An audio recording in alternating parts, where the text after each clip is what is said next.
Check, check, check. Check, check, check.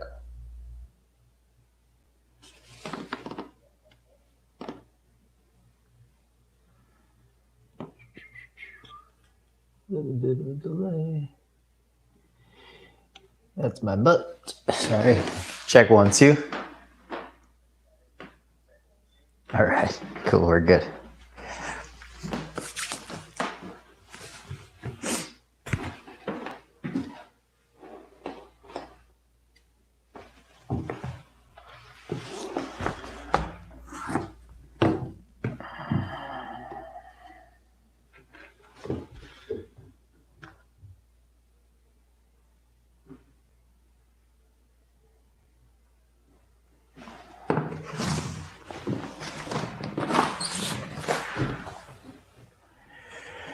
All right. Good morning and welcome in. Thank you for being here. Also, good afternoon, by the way, and good evening, depending on where you live.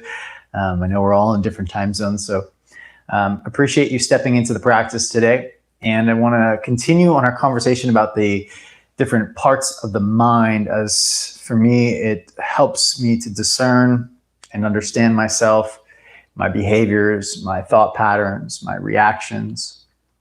So what I thought I would do is, after this class, I'm going to post in the Facebook group this chart that we're kind of working with here in Tantra of the Yoga Sutras. I don't think I mentioned this book last time, but this is my favorite so far of all the Yoga Sutras books to follow. Now, this is really, the Yoga Sutras are really what the yoga practice is all about.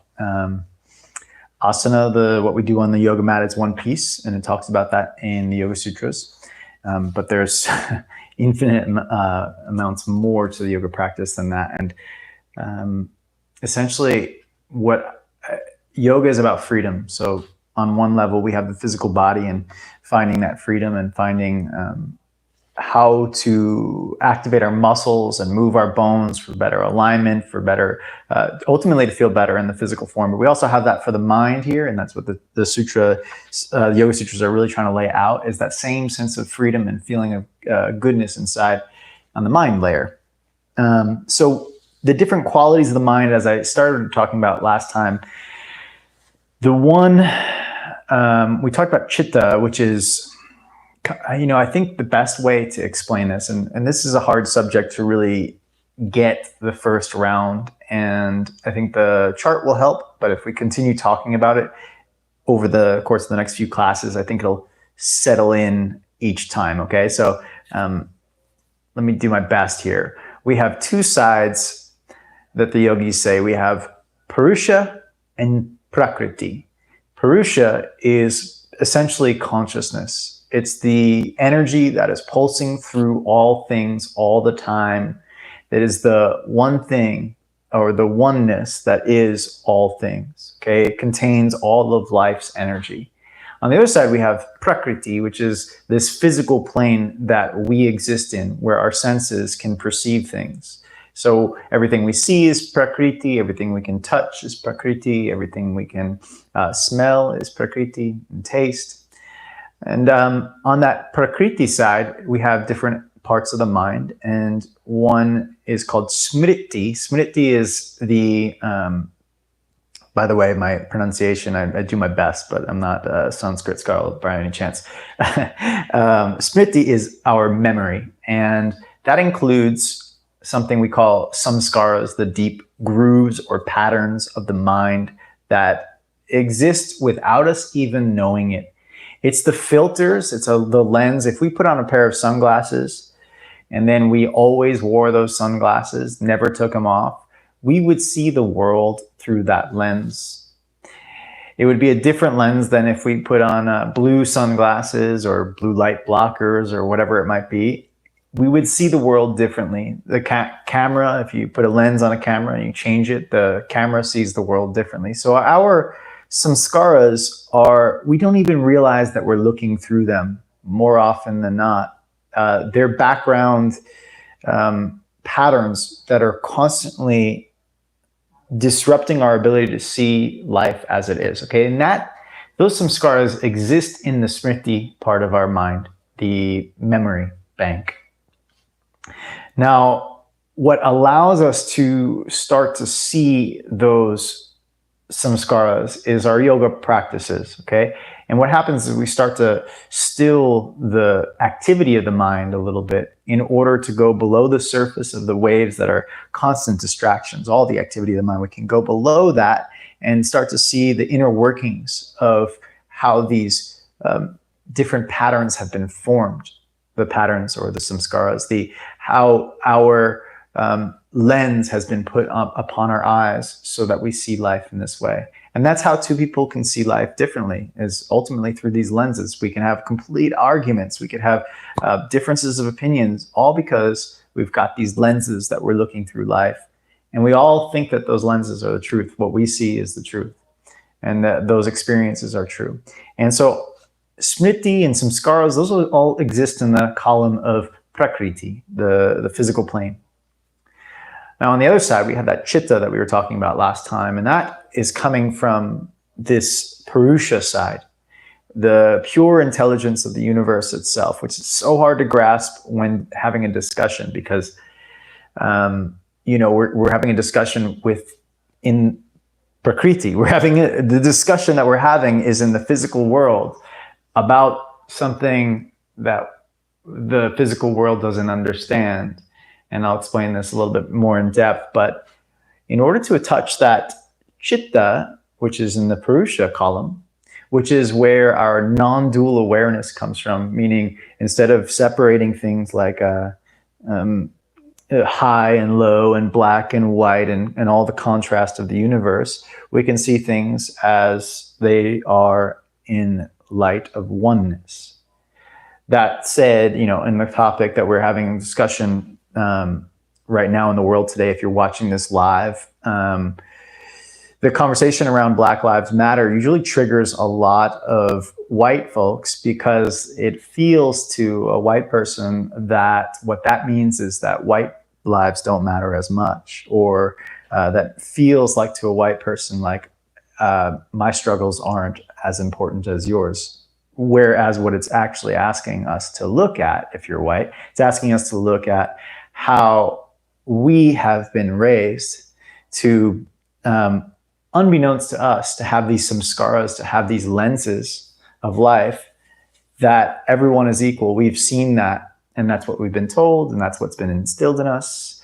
And so it's been easy not to take off that lens and look at what the reality is. And what this call to action is to help us to see that the lens that we have on is not the truth, and that we are not actually in that oneness that we call on the side of Purusha, that we have been divided and we are divided. And it's a call to action for all of us that have not seen it yet to wake up and see it.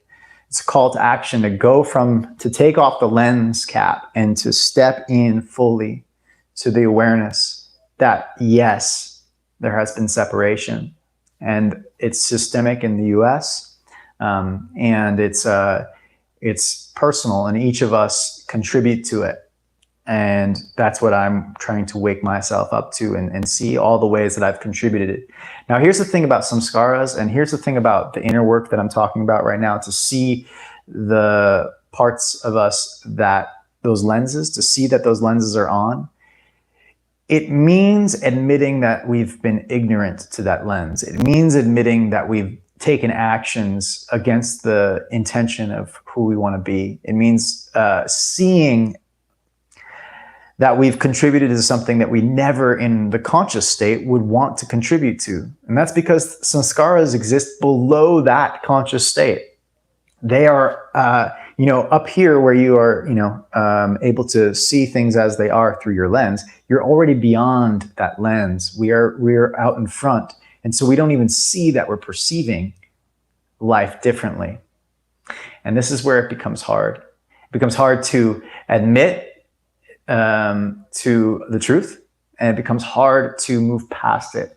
Whether we're talking about, Black Lives Matter in current events right now, or anything for that matter, samskaras are really hard to see because of they are below our conscious level. Most of us are not deciding to segregate, separate. We're not deciding that it's instilled in us, and it's deeply seated inside of us. And it might be rooted in trying to feel more safe. It might be rooted in trying to feel more comfortable. And here's one of the things that I've talked about for years with the yoga practice, and it's so important. It's in the Yoga Sutras, and that is not to avoid discomfort. It's something I struggle with. I hate discomfort. It started in my childhood. I know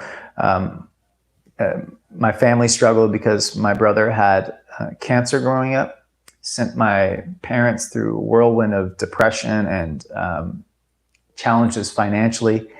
And that unstable environment, of course, I was also raised in several different homes trying to, while my brother was going through chemo and everything. And the unsteadiness for me is something now, because of that, I see that I avoid. The challenges of discord, the feelings of not being in harmony, not having everything in order, I avoid those situations. It's hard for me. And that is why the yoga practice is powerful and effective, to allow me the courage through these practices, allow me the presence to step into the challenges of seeing life more clearly, to remove one lens at a time, to see it and decide to remove it, to, as we call it in yoga, burning those samskaras. And I want to try to stay on track here so we get the terminology correct, and also keep relating it to help you understand. But essentially what happens in a lot of yoga communities is avoiding the work, because we all have this challenge internally that we're fighting constantly, and we're tired and we're exhausted. And to fight another challenge feels like work, and I don't want to work anymore, and I just want things to be easy, right? We all have that craving for that easefulness. And when more discord comes up, we want to preach harmony and peace. And that's the truth. That's what we want, and that's what everybody wants. But we can't have it until we address what's not harmonizing and what's not peaceful. We can't have the equanimity that we search for, that the Yoga Sutras tells us to look for, without approaching what is not equanimous. And to do so means to dig in to the chaos, to dig into the dirt, to dig into the challenges internally as well as externally. And so I want to just acknowledge those of you that showed up to do the work. Thank you. And those of you that have been showing up for the past few months and know that this practice is not about staying the same, and it's not about being holding ourselves back for the sake of false illusion of being comfortable, but rather stepping into the discomfort for the sake of our betterment, transformation, growth, unity. So this practice, this yoga practice, is not about avoiding the challenges, but stepping directly into them. And we call that in yoga tapas. That is one of the key aspects of yoga, is to step into the fire, tapas, fire, heat, or friction of the yoga practice itself. There's nowhere in the Yoga Sutras that it says we should be avoiding the challenges. It says directly the opposite. Okay, so sorry, I went off on a little tangent. Hopefully that is helpful on some level. We have Chitta, which is the part of Purusha, that consciousness state. And then we've got this Smriti, memory, and Ahankara, which we talked about last time, the I maker. Well, what does that have to do with me? The ego maker, the part of us that defines ourselves in boxes. Now, right in the center is what I wanted to get to today, and that is called the Buddhi. Buddhi is the intellect, or the decision maker. It decides. It is right in the center, and you can't see this, so I'm going to post that again. But if you think of Purusha and Prakriti, we have the two sides. We've got, let's say, Purusha over here, And this is consciousness, the pure oneness of all things, the energy that is pulsing through us, the energy that is pulsing through the tree outside, the oneness of energy that is everywhere and everything. Okay, this is Purusha. It's undeniable that there's a force of energy, and scientifically proven that there's energy that we can't explain. It's just inside of us all. That's Purusha. On the other side, that Prakriti is the physical plane in which the most of our life we operate. Okay, so this is the side for which the physical body is, my body is separate than yours, and my identity is different than yours, and our memories are separate and our experiences. Okay, and then right in between is the bridge called the intellect, or the buddhi. Now, the intellect has the job of deciphering the difference between Purusha and Prakriti. That's its job. Its job is it has the ability to actually reflect and understand the physical plane and the consciousness plane. So the buddhi, the intellect, can understand both sides. However, it's like a mirror, and you can flip it. And for most of our life, until we come to practices like yoga or meditation or whatever it might be, in this case, probably yoga, the mirror of the intellect is usually trained from childhood to face only towards Prakriti, the physical world, to divide and to slice and to compare and contrast. It is always pointing in that direction until we decide and to see it and flip the mirror to see the other side of Purusha, the consciousness side. Now, just because we flip the mirror doesn't mean all of our problems in Purusha have disappeared. They still are there. You still have to do the laundry. You still have to do the dishes, take care of the kids. Yeah. But what happens is we gain a bigger perspective, and that's the real, when we flip the intellect to see the consciousness that is pulsing through all things, we gain a larger, more expansive perspective of the gift of Prakriti, that this is a gift, that this is something to be grateful for and not to take advantage of. And if it's uncomfortable to work on little aspects like the ahankara, our ego, and the samskaras that exist in our smriti, the memory, if it's uncomfortable to get there, yes, if we are only existing in that side, then we will avoid the discomfort of it. But if we recognize the bigger picture, that this is a gift, that to be uncomfortable is actually a gift. To sit in the fire is actually a gift. If we can see that, then we're more likely to go deep and do the work in the side of Prakriti. This is more the tantric viewpoint, and I'm not a tantric scholar by any means. I've been studying it for quite some time, but I'm so far away from it.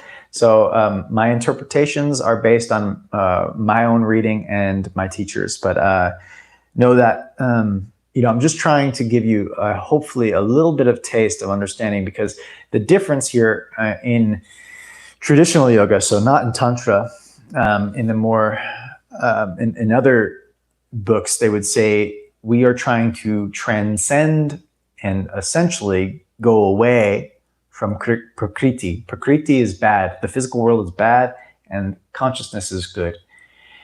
This is not the tantric viewpoint, and it's a very subtle but very important difference. The tantric viewpoint is Prakriti and Purusha are all consciousness, but Prakriti is the manifested consciousness in physical world. And so it still has consciousness or Purusha within it, pulsing within it, but just in the form of division, okay? And in the form of our ability to perceive it with our senses. A phrase, everything is consciousness, reminding that even our thoughts in the physical world are consciousness, just acting in the form of thought. Whereas on the other side, Purusha is the unmanifest potential of all things, okay? Okay, so that's a lot. And I know this is a really deep conversation about the parts of the mind. And of course, Purusha and Prakriti, Purusha being that side of Chitta that we talked about last time, which is that intelligence of all things, not intelligence of just Prakriti, but intelligence of all things that comes from awareness, the consciousness itself. Then we have the buddhi right in the center that is able to reflect one side or the other, depending on which side the mirror is turned. And it has been trained to turn to see the prakriti side, prakritic side, okay? And we're just in yoga trying to help it twist and turn a little bit to the Purusha side so that we can take better actions in our daily life. And what this says here in this chart is that when we act from chitta, we act from a non-dual mind. So this is from our actions come from the pure consciousness within.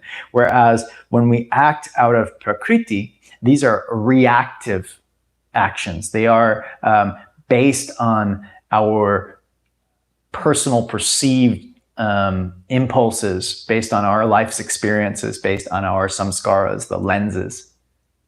Okay.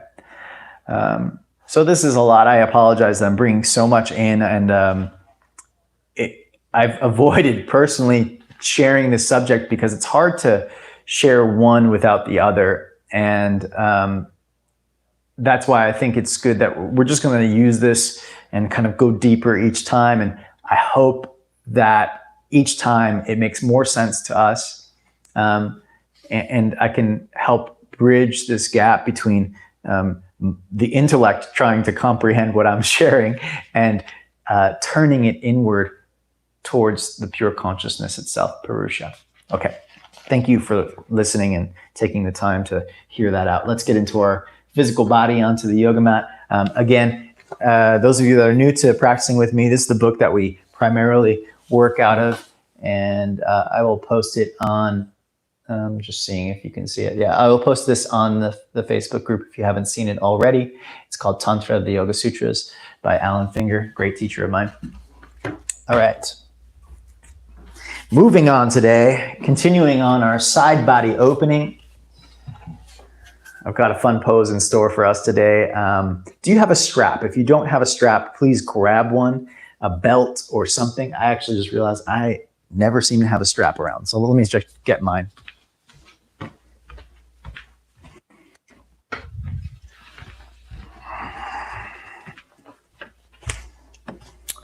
You can loop the strap right away. So we're ready for it.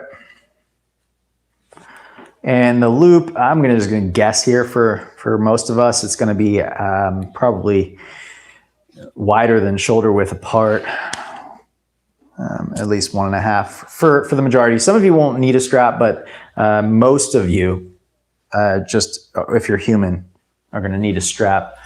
Those of you abnormal humans with no muscles, I'm just kidding, flexible muscles, you may not need it.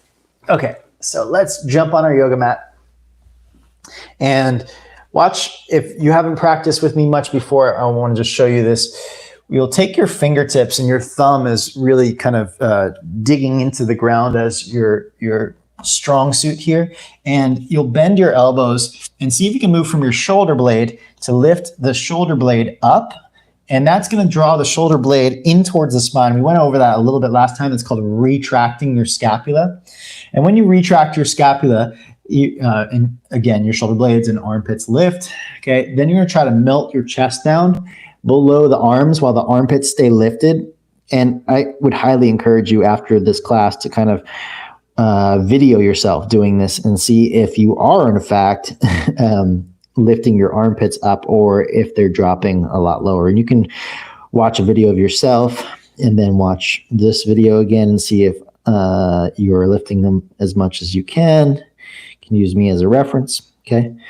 What this does is it starts to awaken the back body, or at least shorten the back body, while the muscles along the side body, specifically the serratus anterior muscle that protracts your shoulder blade, starts to lengthen, elongate.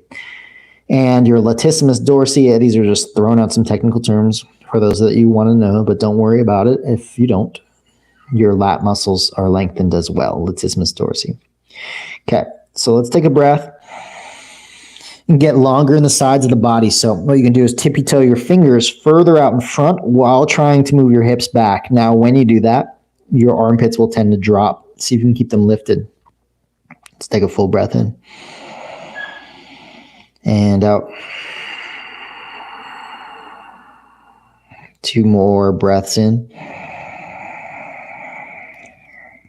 and out. 1 more breath here.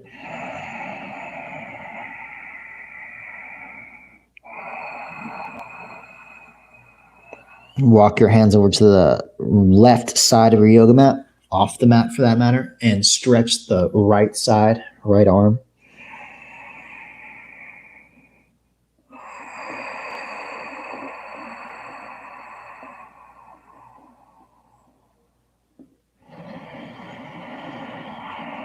Breathing into the side that's elongated, so your right rib cage are expanding. You'll feel the stretch from inhaling, and the release of the stretch from exhaling.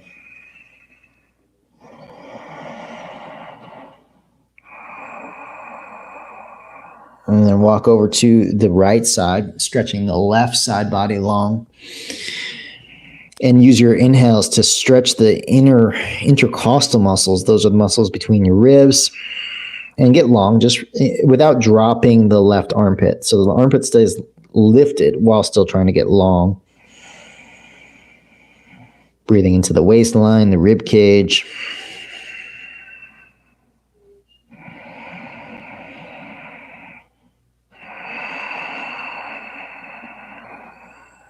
Come back to center. Inhale, come forward to all fours, hands and knees. Tuck the toes, arch the back. Exhale, back to child's pose. Arms further out in front if you can. Really elongate. Inhale, forward, all fours. No need to move your hands or your knees. Just keep it long. Exhale, back, child's pose. Hands long, stretch the sides of the ribs. Inhale, forward, arch, and look up. Exhale, child's pose, hips to heels. Inhale, forward, arch, look up. Exhale, round, child's pose. Okay, listen carefully. The left arm is going to go for a swim. Inhale, come forward. Take the left arm up like you're swimming and around, stretch the body, and then back to child's pose. We do the same thing on the right side. Inhale, come forward. Big circle, stretch the side body and back. Left side, big circle.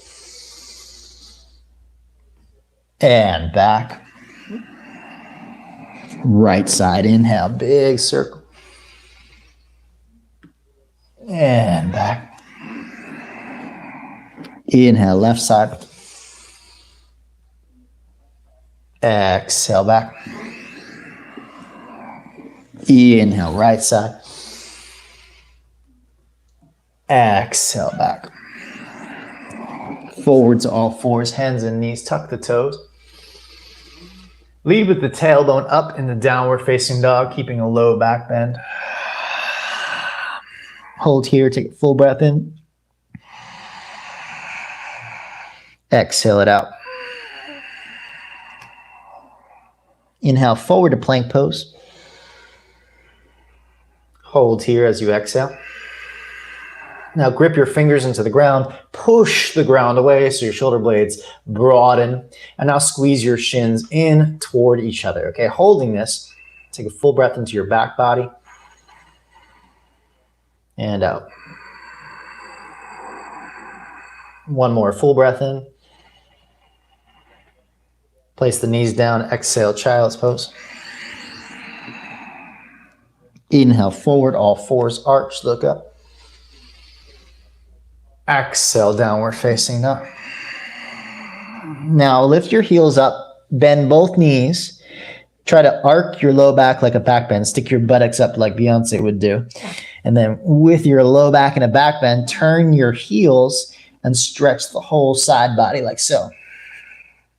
Take a full breath into your left ribs.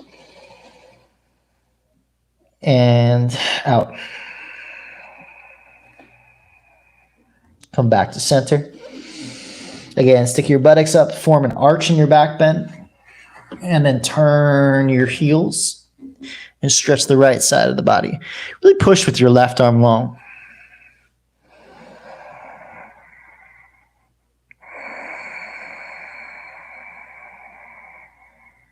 Okay, come back to center. Pause here, exhale it out. Squeeze your shins in, round your way into plank pose and hold. Place the knees down, child's pose as you exhale. Let's swim right side this time. Inhale, reach the right arm up. Big opening. Exhale back. Left side, inhale. Exhale. All fours, hands and knees. Inhale, tuck toes, arch. Exhale, down dog. Right leg to the sky, inhale. Bend your knee, open up hip. Take a moment here and just enjoy the side opening.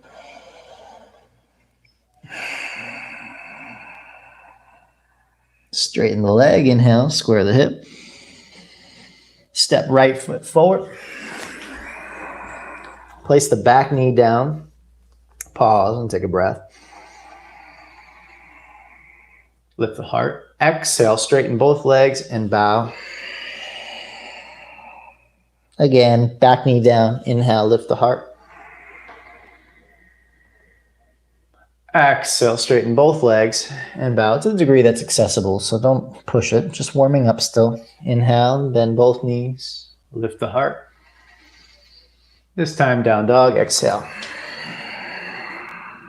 Forward to plank. Inhale. Exhale, knees down, child's pose.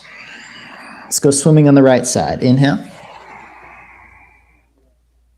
Exhale.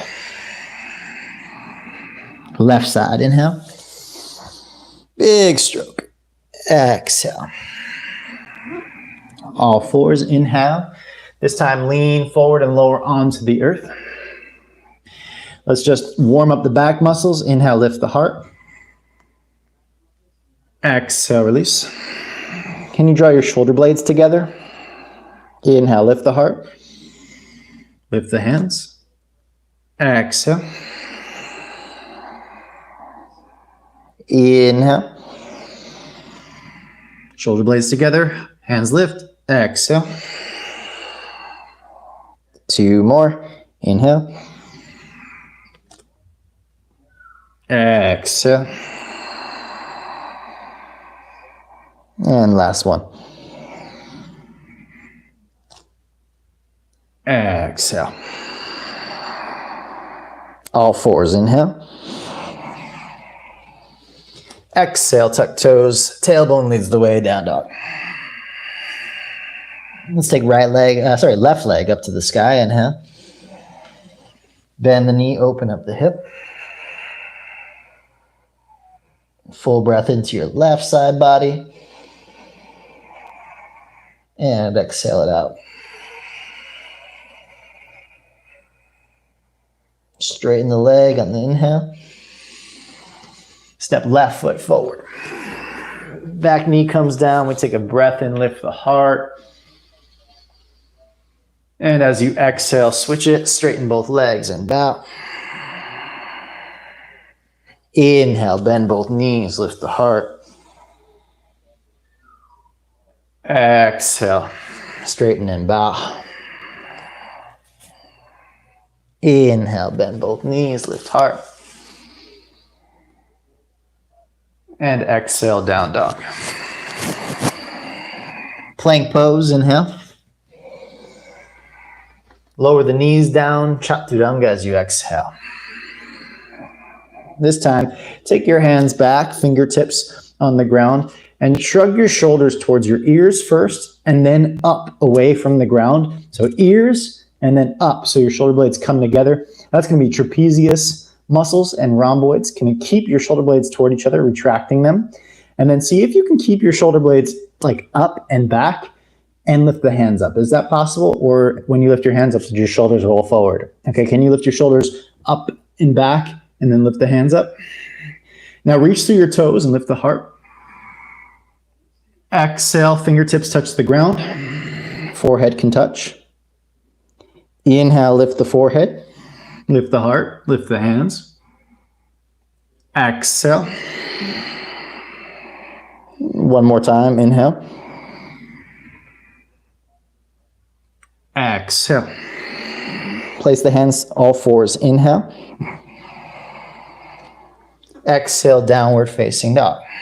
Right leg to the sun, inhale. Step right foot forward as you exhale. This time, place your hands on your front knee, come up and pause for lunge preparation. Let's warm up the legs. Pull your 2 feet toward each other and press your right heel down as we kind of started the other day, really activating the buttock muscles. And as you pull your feet toward each other, the inner thigh muscles. And it's even like the back shin squeezes into an imaginary block, not from the back. A lot of people do this from the heel. They actually rotate out when I say squeeze in. Rotate from the front of the shin in. So you really feel the adductor muscles, the inner thighs, the groin muscles activating. Then from there, take your belly up, take the arms up, and then hook. You take your right hand, grab the left wrist, okay? And then press your left palm up to the sky. And as you do that, actually, let's do this first. Let me show you this. Pull your arms apart so your shoulder blades come toward each other and elbows wing out like this. So you pull apart and you'll feel this opening across the chest. Now you try to keep that as you reach up, press up through both palms, and then side bend over to your right. Full breath in, keep pushing as much as you can, reach the arms really long. Exhale, hands to the ground. Inhale, plank pose. Exhale, Chaturanga. Come up onto your fingertips, this time round the back. Soften as you exhale. Today, look to your your left a little bit and press your right rib cage, the right side of your heart, forward, like pull it through your shoulders. Then lift up and look a little bit, just a little bit. And release. Inhale, round the back. Soften the left side body and pull it through. Now pull your left ribs up. Look a little to the right. A little. Exhale. Let's even it out. Inhale. Soften. Shoulders go back. Heart goes through. Now pull your chest forward and then up. Exhale. Release. All fours. Inhale. Tuck your toes. Exhale. Downward facing dog. Left leg to the sky. Inhale. Step left foot through. Place the hands on the front knee. Okay, with your hands on your front knee, let's do those leg actions, warm up the muscles of the inner thighs and the hamstrings. So first thing, pull your feet toward one another on the diagonal, and then press your left heel down. That should fire up your buttocks. And then refine the first action by squeezing inward. This is called the midline, the line of your body that divides right side and left side, where your spinal column is. So when I say squeeze the back leg into the midline, that's what I mean. Squeeze it into the center line of your body, as if you're trying to crisscross your legs. You should feel the adductors, the inner thigh muscles, that is, in the back leg really tone up. And you'll feel some heat start to build in the legs. If you don't, you're probably not really doing it so much.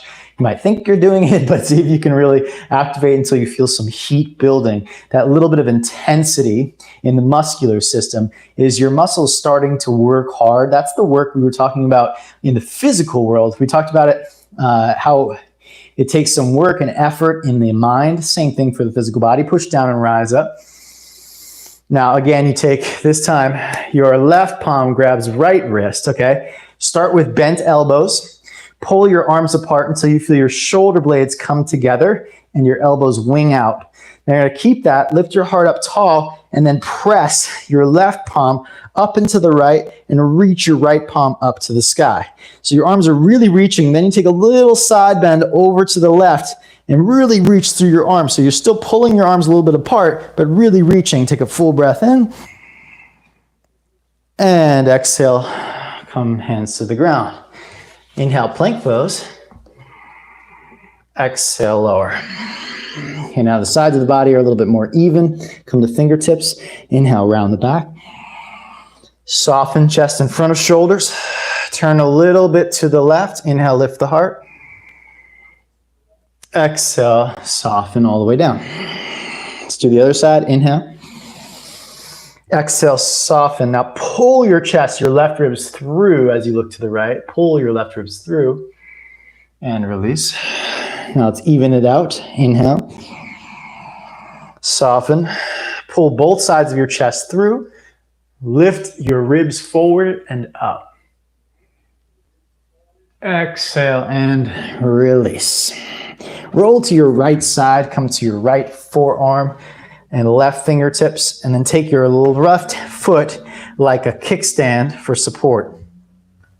Okay, you'll do your best not to use the left foot so much. It'll of course it'll start to work, and that's okay, but not so much.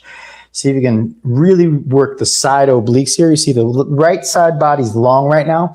The oblique muscles are what would shorten the right side of the body. When they contract, they'll move the rib cage and hip toward one another, which will result in a lifting of the hips. So do the opposite of what's happening here. Squeeze your rib cage towards your hip and lift the pelvis up. Now take your left hand if you can and try to feel the obliques there and use your hand to kind of nudge them in and up so you go a little higher, activating the obliques on that side, and then release all the way down, okay? So believe me, it's not easy to access these muscles if you're not used to doing them.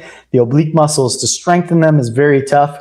It's easier to open them, but of course, to really develop intelligence, we want to increase strength and range of motion.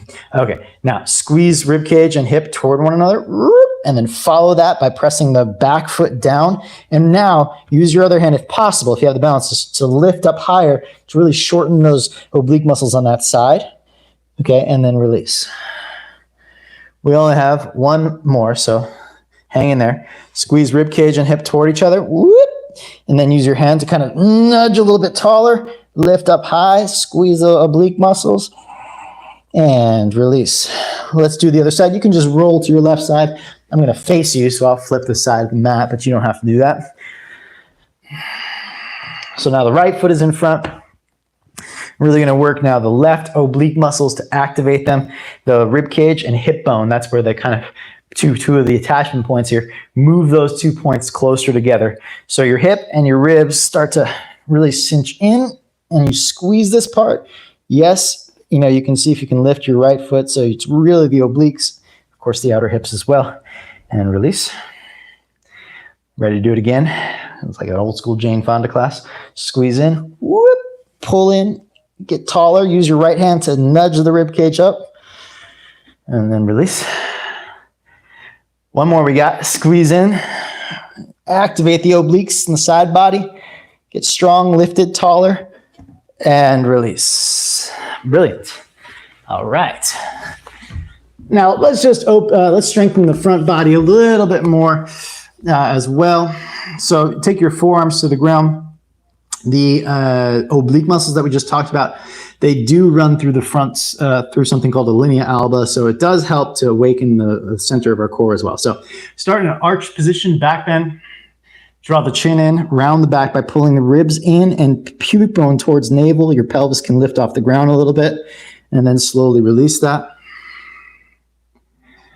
And draw the chin in again, pull the front ribs back, pubic bone pulls towards the navel, hips lift a little bit, and then pelvis releases. Let's do that again. Inhale, chin to chest, round the upper back, pull the waistline in, pull the pubic bone towards navel, hips lift, and slowly lower pelvis again. All right. Come to all fours, hands and knees. Tuck your toes and exhale into downward facing dog. Let's enjoy a full breath in here. And full breath out. Full breath in. And out. One more. Inhale. Exhale. Lift the heels on this breath in. Look forward. At the exhale, you can either hop or step lightly, walk to the front of the mat. Halfway lift when you get there. Inhale. And exhale, bow. Let's do that 2 more times. Inhale, halfway lift. Exhale and bow. Inhale, halfway lift. Exhale, bow. Interlace the hands behind the back. And once you have your hands interlaced on the back, you can just rest them on your back for a second and let the shoulders hang towards your ears a little. Once they hang towards your ears, you can squeeze your shoulder blades toward each other more easily and squeeze your elbows toward each other. Okay, it's going to open up the front of the chest. Now, keeping that, stretch the arms. So you stretch your biceps, the front deltoids. And if you can, look at your navel. I don't recommend holding Uttanasana, like forward fold, with bent knees. It tends to put the pressure at the sit bone where the base of the buttocks is. Whereas if you can try to straighten the legs a little bit, it doesn't have to be fully straight, but try to straighten the legs and lean towards your toes as well. Find that puts the stretch more to the center of the hamstring, which is a little bit safer. Probably contrast of what you've been told. Now, if you do feel pain at the sit bones, micro tuck your tailbone. And that will start to activate and protect the attachment points of your hamstrings where they meet the butt. Okay, hands to the hips. Squeeze your shoulder blades together. Lean forward, heart forward. Squeeze shins in, rise up, and pause. Okay. Let the blood settle back down to the feet. Feel the energy down into your feet. Feel the grounding. Feel the earth below you.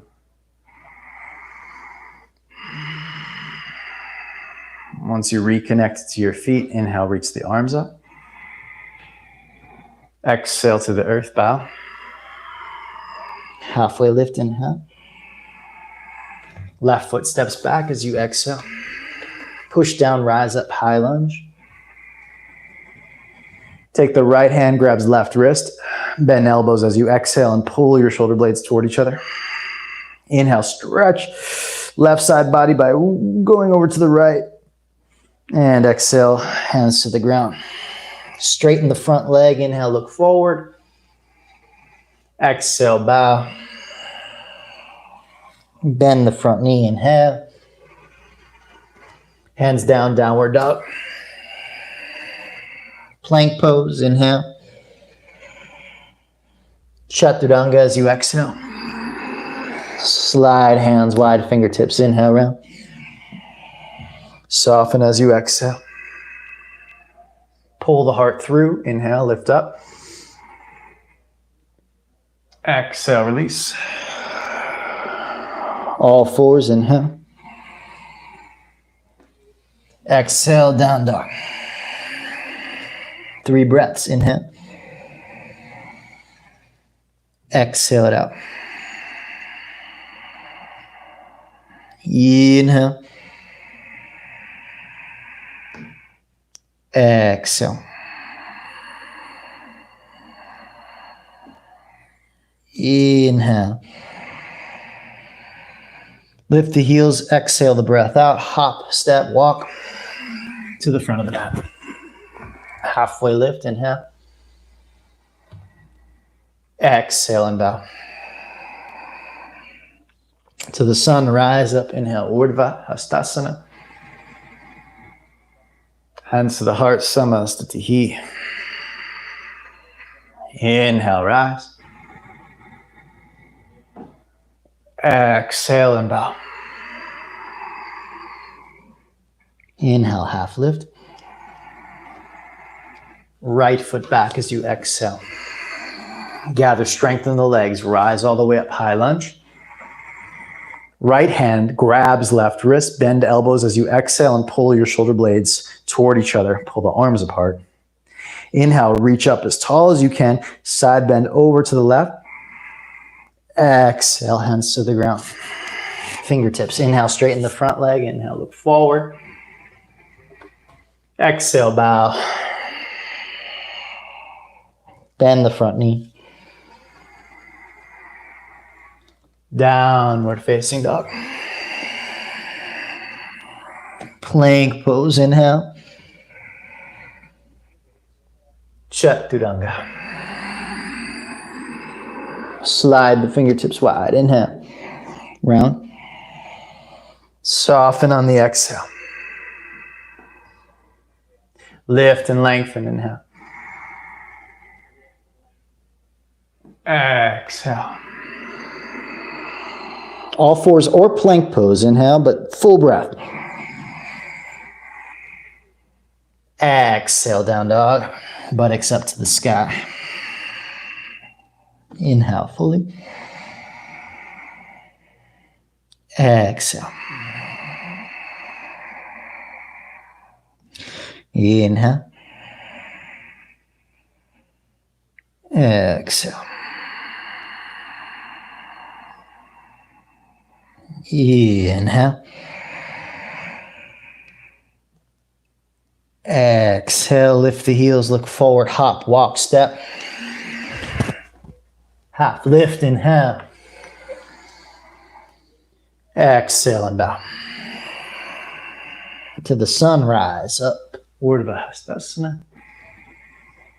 To the heart, Samastiti. Inhale, reach up.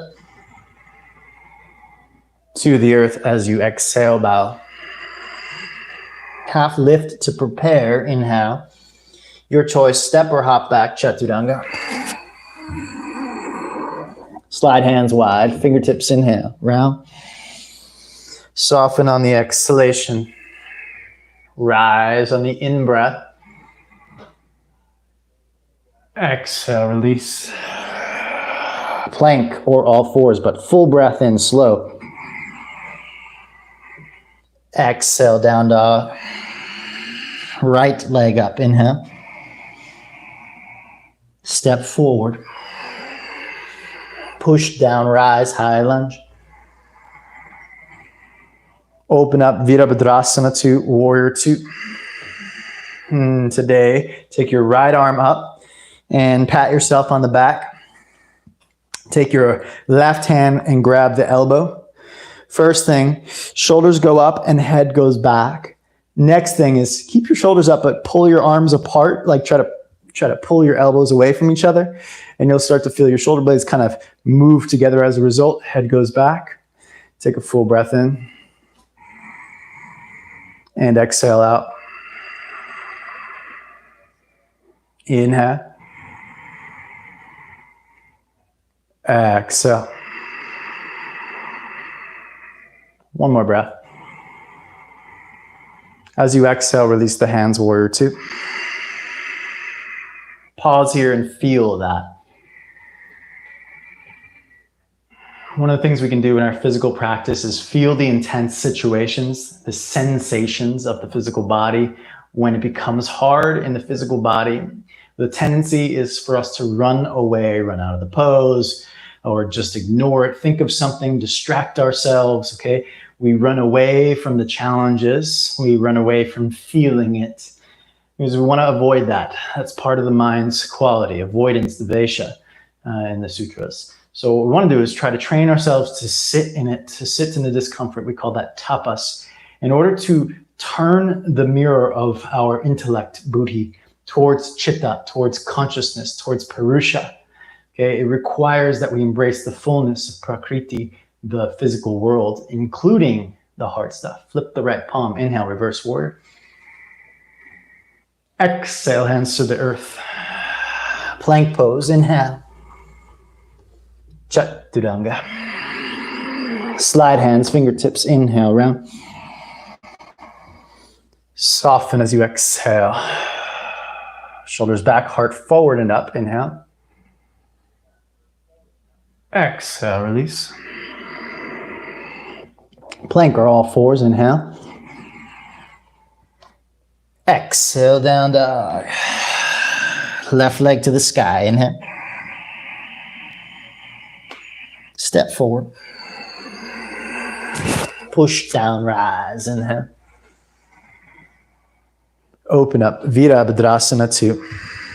Groins go back like last time. Pull your feet toward each other and activate your adductors. Now take your left arm up, pat yourself on the back.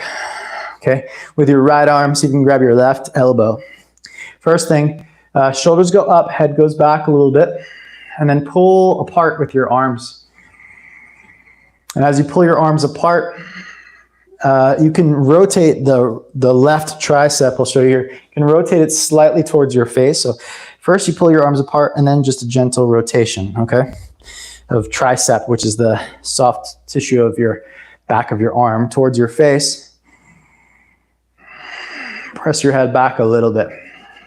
Okay, we stay here in the intensity of the posture and holding true to our strength. Okay, so it's hard in the intensity to hold yourself to the moment. In other words, we want to run away from it. We want to do something different. We want to react instead of taking action. Instead of staying in that chitta, in the column of Purusha, we want to run away into our prakritic nature to react. But stay in the Purusha of action, of pulling your elbows apart, pressing your left elbow up, and then release the hands into Warrior Two. Now, we know that the observation, the witness side, the part of us that can observe and sit in the discomfort, that is the Purusha. That is the part of us that has that capacity.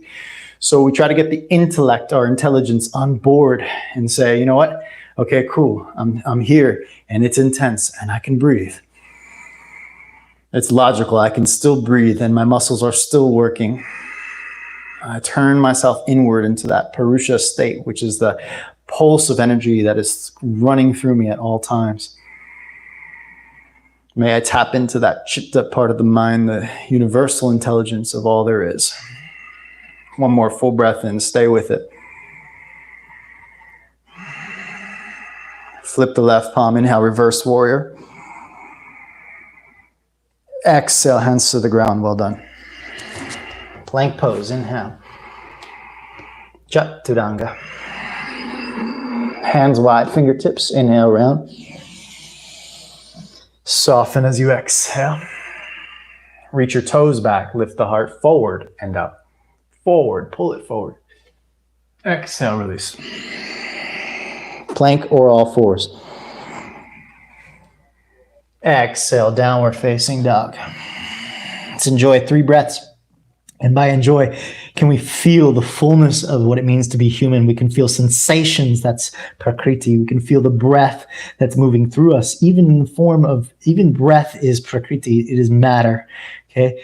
But the energy that comes from the breath, or what is moving the breath, this is Purusha. This energy that we cannot really pinpoint, that is giving us life. This is consciousness. And just the slightest taste of it keeps us moving into our practice deeper and deeper. And may we all have the privilege to step into that consciousness. This is our goal, to help others, to help ourselves, have access to that. Lift the heels, inhale, look forward. Empty the breath, hopper step. Halfway lift, inhale. Exhale, bow. Inhale, rise. Hands to the heart.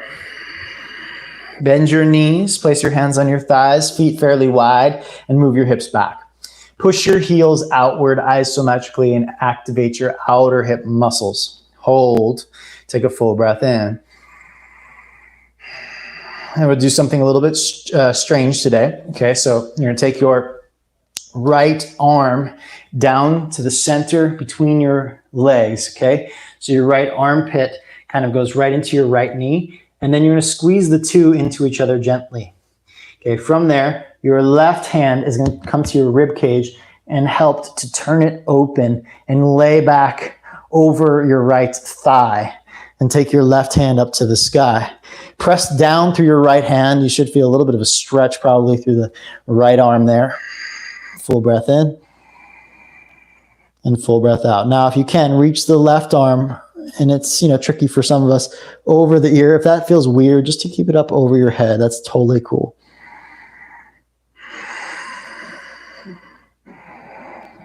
Okay, and then come back to center. Hands to the knees. Use your hands to push up.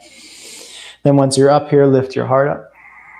Take a little bit of a back bend and then kind of glide the back of your left heart down. Take your left hand to the center. Again, your left shoulder pushes out into your knee. That squeezes in. Use your right hand to turn your chest, turn your heart, turn the skin. Right arm up. Hold here. Again, you have the option to reach the arm over, but try not to, if it winds up over here, it's better to be up here. It'll help you twist. You can keep the arm reaching, that's an option.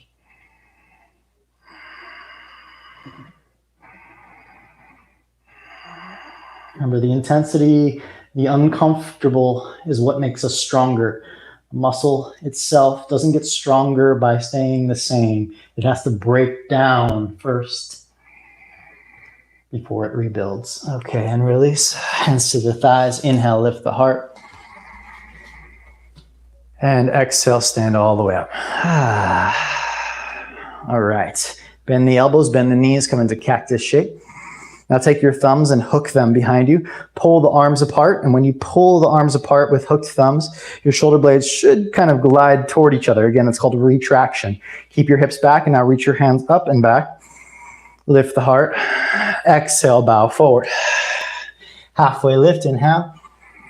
Step or hop, Chaturanga Dandasana. Just one breath in Cobra. Inhale, lift the heart, or up dog if you like. Exhale, downward facing dog. Right leg to the sky. Step right foot forward as you exhale and turn the back heel down, right hand now into the inside of your foot. It's a similar pose that we just did. Looks like our chair pose, but now the foot is no longer at the front, it's at the back. Okay, push your right heel down.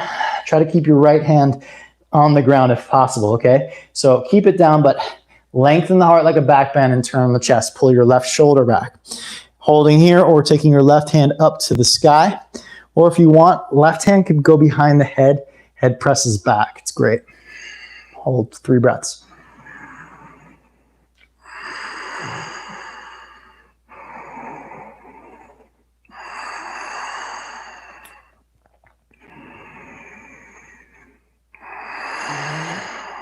One more breath.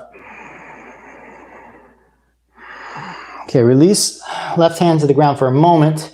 You're going to walk your right hand to the best of your ability, right back behind your right heel. Left hand to the hip. Stick your butt out a little bit. Keep your chest as low as you can and only straighten the right leg. Only straighten the right leg so you feel a little stretch in the back of the leg. A little stretch. If you feel a lot, then you've gone too far. This is a fairly high risk moment. So please be conscious, be awake, and feel the sensations. Don't run away from them. Feel them. Okay, from here, now take your left hand, walk it in front. If you can, you walk it in line. Now this is very hard. Okay, you take the hand to the toes and your elbow wings up. That same kind of retraction of the scapula. Very awkward pose. And you'll make sense of it in a moment. Okay, bend the knee, step back, downward facing dog, and let the sensations run through your right leg. Observe them, feel them. Again, observation, feeling, witnessing. This is all the side of Purusha. The part of us that can observe is that part on the side of consciousness itself. Purusha, the witness. Let's try the left side and even it out. Left leg up. Step left foot through. Again, the back heel comes down. Left hand just comes right to the inside of your left foot. Left hand inside the foot, right hand to the hip. And then start to turn the chest any degree that's possible for you. Okay, so it may not look like this at all. You might be facing the ground quite a bit. Do your best by back bending and then turning. Okay, right arm has the option to go up to the sky or grab behind the head. If it goes behind the head, press your head back into your hand. My suggestion with the feet, pull your feet toward each other and press your left heel down. Now 3 breaths together.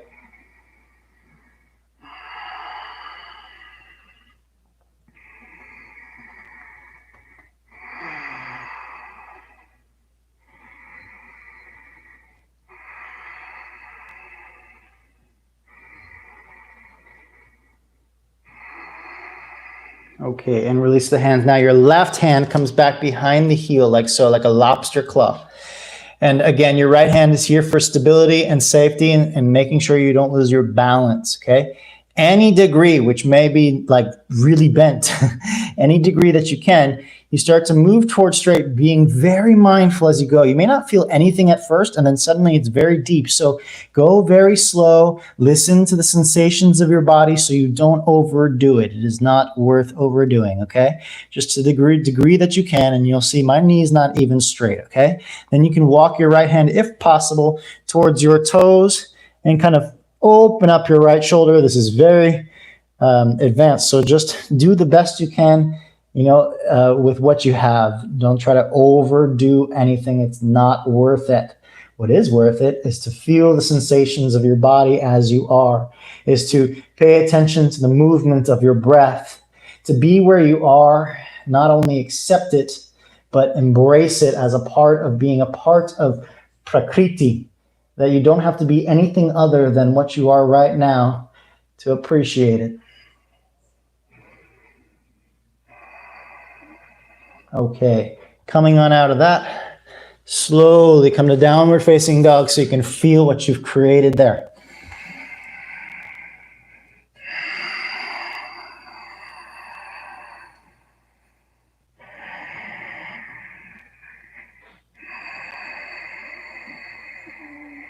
All right, take your right leg to the sky. Step right foot forward. Okay, turn the back heel down. Straighten through the right leg for Trikonasana. Now just take your left hand onto the hip. Right hand onto the ground or a block. Turn the chest, left hand to the sky. 2 more full breaths. 1 more full breath. Now take the left hand to the ground, bend the right knee, and take your right hand underneath, again behind the heel. This time a little bit more intense. You're going to flex your right foot. A lot of you will, this is going to be the end. I mean, lifting your right foot up is tough, okay? But if you can, a little straighter, just a little straighter, and maybe you tap your toe like this. Maybe you bend your elbow and kind of look underneath like peekaboo. Okay, use your right hand for help with balance, okay? Looking at the ground, please. Okay, and then release. Step back, down dog. Full breath in, full breath out. Left leg up, inhale. Step forward. Okay, back heel down. Left hand walks back. We go into Utthita Trikonasana triangle pose to start. Right hand up.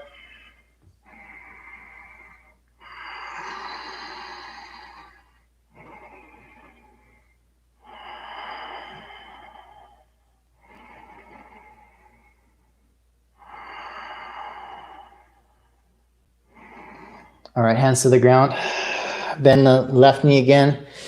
Take your left hand under the heel and try to use your tibialis anterior to dorsiflex, to flex the ankle like this, and only to the degree that you can, push through your left heel. Now, this is a very intense, flexible pose. Don't expect much of yourself. Just do what you can, okay? Maybe some of you can tap your toe like this and pull your right shoulder blade up. That might be like super hard and very challenging to balance, so please don't stress about it. Just do a little bit. Wherever you are is exactly where you need to be. Accepting that first. Finding gratitude for it second. Appreciation, love for it third. Okay, and then release. Okay, come to all fours, hands and knees. Now that is the tantric philosophy, really, in essence, is to actually develop a full love and appreciation for the totality of the human experience. In this way, when we can embrace all of the challenges in the human experience as, yes, at first it's like an form, we just have to accept it to a degree. All the human experience is tons of suffering and intensity and just full of challenges. If we can start to move towards embracing the discomfort of the human experience, eventually loving the whole thing, not just the good times, but then we can actually start to do the work of, then at that point we have enough courage to move past and the things that threaten our ego, and move past to the or deep in enough to see our samskaras and to start working through them. Okay, so now our pose for today probably requires a strap. You could actually put your whole mat against the wall for balance. I'm going to show it to you one time with the strap here. It's a challenging pose for balance. And so if a wall is behind you, it's going to make it a lot easier.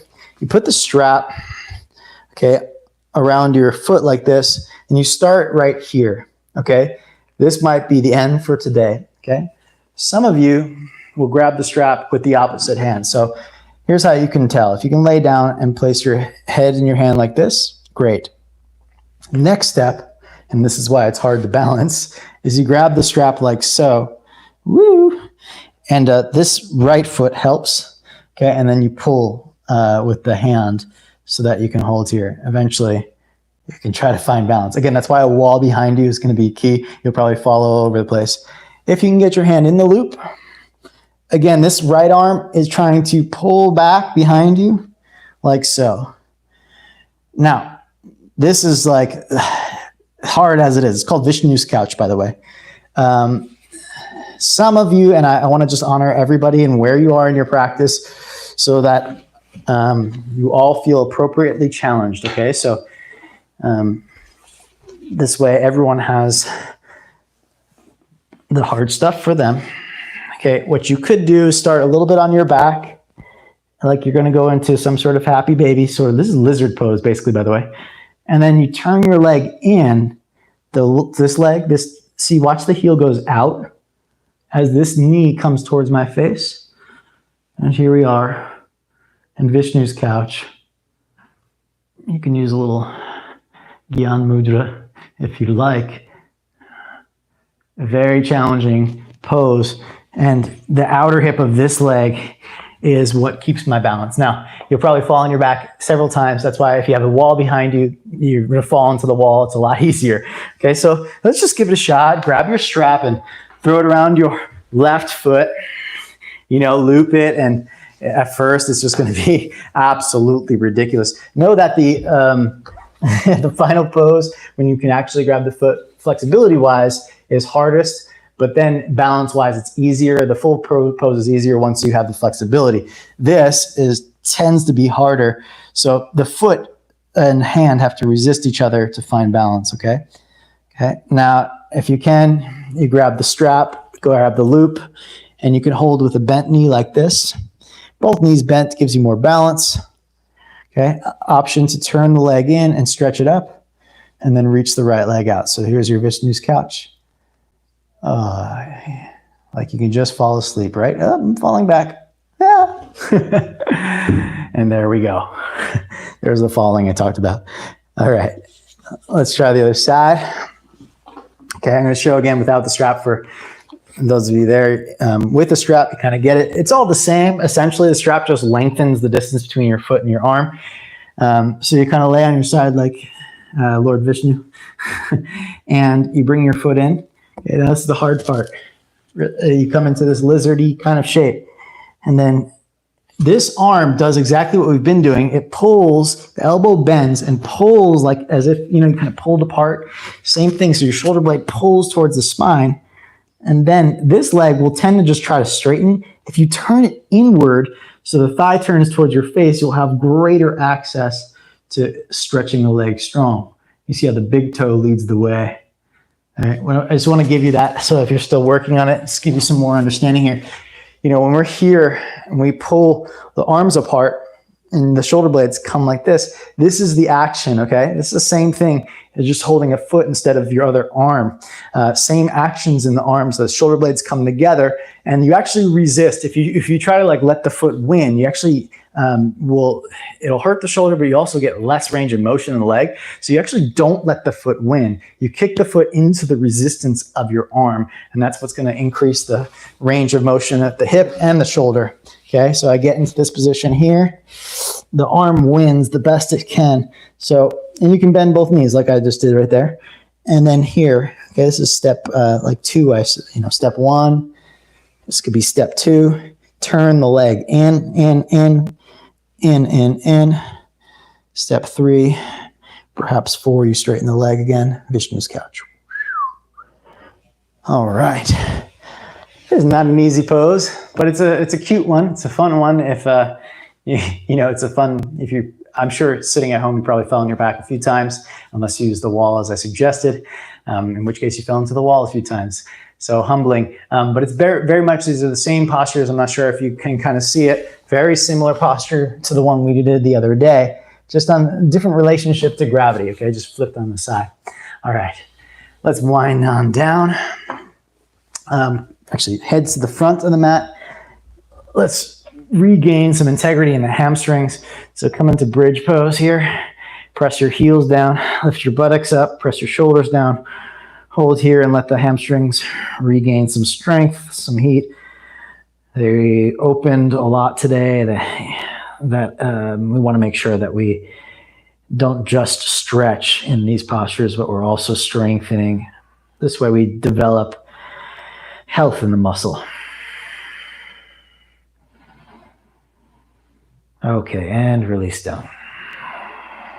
Now take your right leg straight up. Now don't go for flexibility this time. You're going to take your hands behind the hamstring and press the leg away from you. Again, strengthening the leg or strengthening the hamstrings by pressing the leg into your hands. Your shoulders shrugged towards your ears in opposition.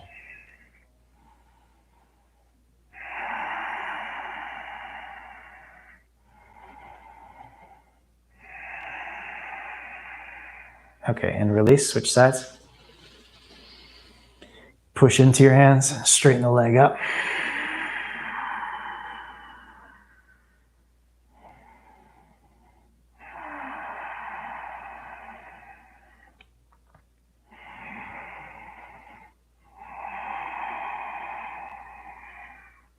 The leg presses into the hands, activating the hamstrings.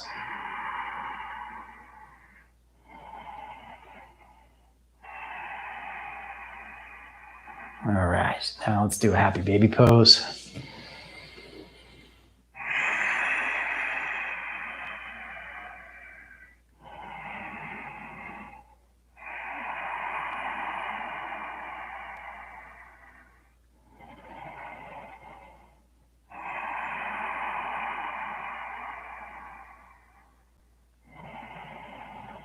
And release now into Shavasana, palms face up, feet splayed to the sides.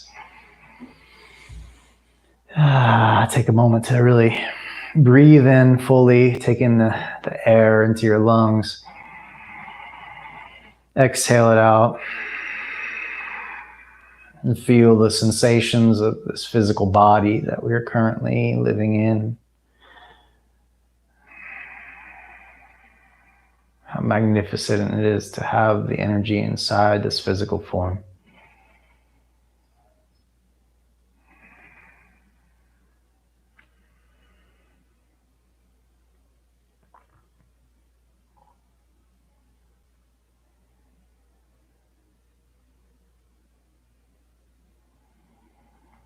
Feel the fullness of your prakritic nature, the physical nature. Observe it, experience it, watch.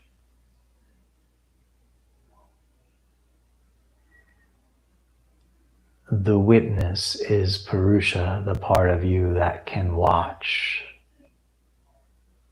the part of you that can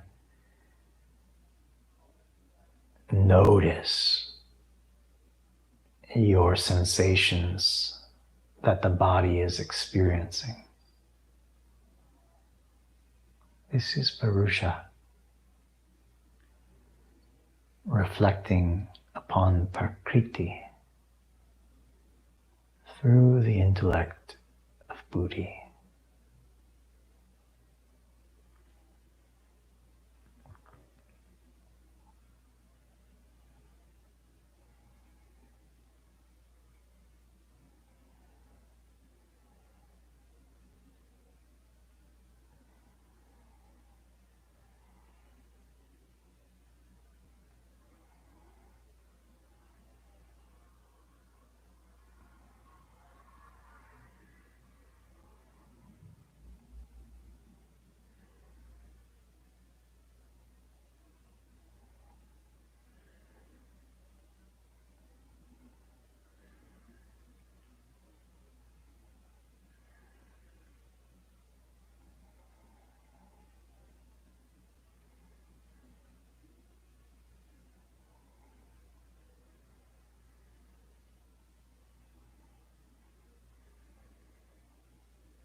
Enjoy a full breath in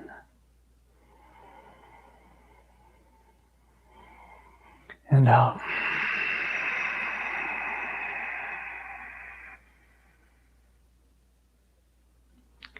Waken the fingers, the toes, the ankles, the wrist.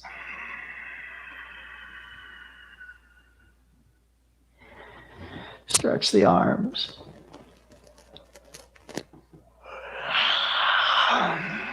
Bend your knees, roll to your side.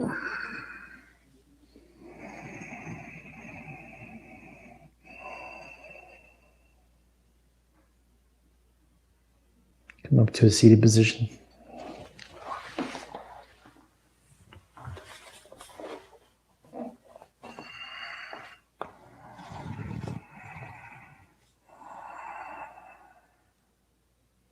Place the hands at the heart.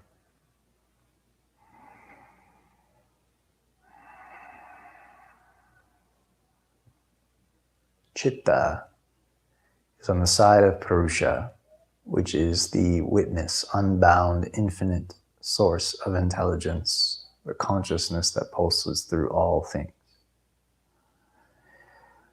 when we reflect, watch, observe, witness without judgment, just see what is, we can go beyond the workings of our ego, the samskaras and the smriti, the memory. We can go beyond even the intellect, which is the judgment maker. We can go beyond the buddhi, the smriti. We can go beyond the ahankara, which is the ego again. So to get to that state of Purusha means to be observant, to witness, non-judgmental, which means that we have to be able to see without making sense of everything so much, without justifying, without defending, just to observe. And what I'm talking about observing, I mean observe ourselves first, observe our own patterns, where we have the ability to improve, to take off layers, to take away the lenses that have been formed from our pain, in order to see others more clearly, to see ourselves more clearly, and to help others through their pain. We have to work through our own pain as well. So let this be as a call to action to go deeper, to go beyond the surface level in the yoga practice, to go beyond just a momentary of feeling good, and to get down into the deep, dark, intense sides of ourselves, to step into the fire of tapas, so that we truly can work toward being united, not just in our own personal spiritual approach, but outwardly as well with each other. Thank you so much for your courage. Thank you so much for stepping onto your mat. I appreciate you dearly. Appreciate your efforts. Appreciate everything about you. Thank you. Namaste.